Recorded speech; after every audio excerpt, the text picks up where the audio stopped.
பாருங்க, 3 முறை காட்டுவார்கள்.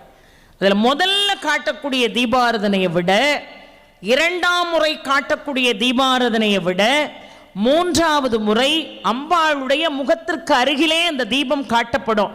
அப்போ அந்த மூக்குத்தியை நாம் என்ன செய்வோம்? தரிசனம் செய்வோம். தரிசனம் செய்து முடிக்க திரை போட்டுருவாங்க.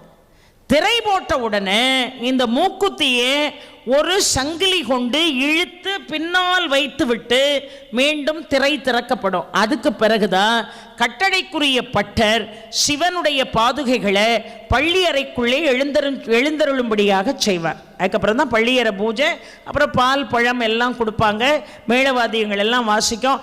அதை பார்க்கின்ற பொழுது திருமண தடை நீங்கி போகும், குழந்தை பாக்கியம் கிடைக்கும்.